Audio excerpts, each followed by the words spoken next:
நானும் இவன் வேற இங்க மாட்டிக்கிட்டு இருக்கோம். நான் இப்ப என்ன பண்றது?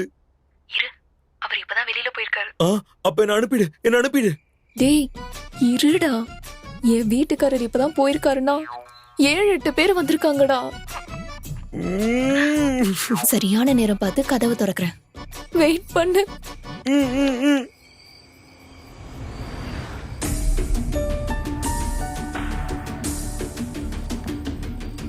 ராம்க்கு ஃபோன் பண்ணி என்னாச்சுன்னு கேளு.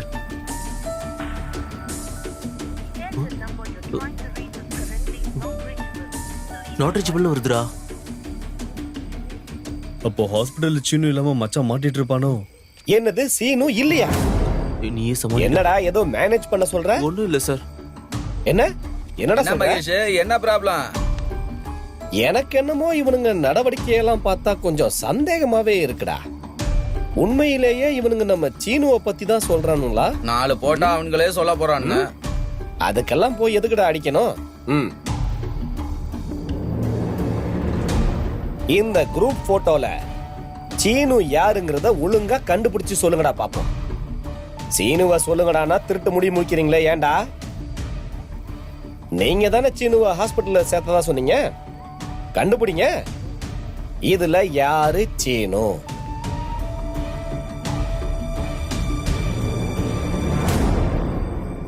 ஏய், அவங்க என்னமோ நம்ம சீனுக்கு உதவி பண்ணலான்னு வந்தா நீ ஏடா இப்படி எல்லாம் பேசிட்டு இருக்க? நீ எப்பவும் உருப்பட மாட்டேடா மகேஷ். ஏய், இவன் கிடக்குறான், வாங்கடா போலாம், வாங்கடா. இவன் ஒரு ஆல்மோஸ்ட். சப்பா.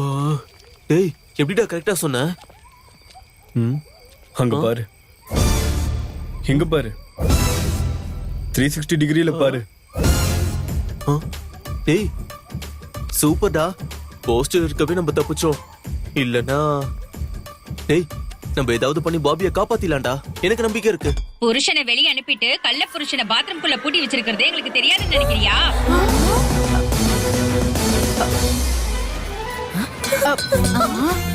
என்ன?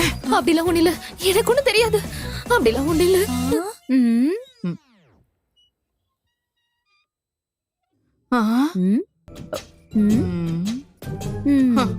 அது ஒண்ணும் இல்ல அத்தை. முந்தா நேத்து சாப்பாடு டைமுக்கு வந்தப்போ சாப்பாடு வைக்கலன்னு திட்டினீங்க. இதுக்கு முன்னாடி டீ டைமுக்கு வந்தப்போ டீ குடுக்கலன்னு திட்டினீங்க. அவர் இப்ப படுக்கிற டைமுக்கு வந்திருக்காரு, அதான் படுக்கிறீங்களான்னு கேட்டேன். அவ்வளவுதானே தவிர வேற எந்த தப்பும் செய்யல அத்தை. என்ன வெறுங்கையோட வந்திருக்க? காஃபி சுகர் எவ்வளவு போடணும்னு கேக்குறதுக்காக வந்தேன். எனக்கு 3 ஸ்பூனு, எங்க அத்தைக்கு 2 ஸ்பூனு, அவங்க அத்தைக்கு 1 ஸ்பூனு. நிறுத்திடி உன் ஏமாத்துக்காரத்தனத்தெல்லாம். உன்னை பத்தி எனக்கு தெரியாதா? டிவி சவுண்ட கேட்ட இவ இவ்ளோ பதறி இருக்கான்னா கண்டிப்பா எவனையோ பாத்ரூம்ல ஒளிச்சு வச்சிருக்கா. எனக்கும் டவுட் தான். டவுட் இல்ல, நான் சொல்றதுதான் நிஜம். உங்களுக்கு எப்படி தெரியும்? எக்ஸ்பீரியன்ஸ் டி, எக்ஸ்பீரியன்ஸ்.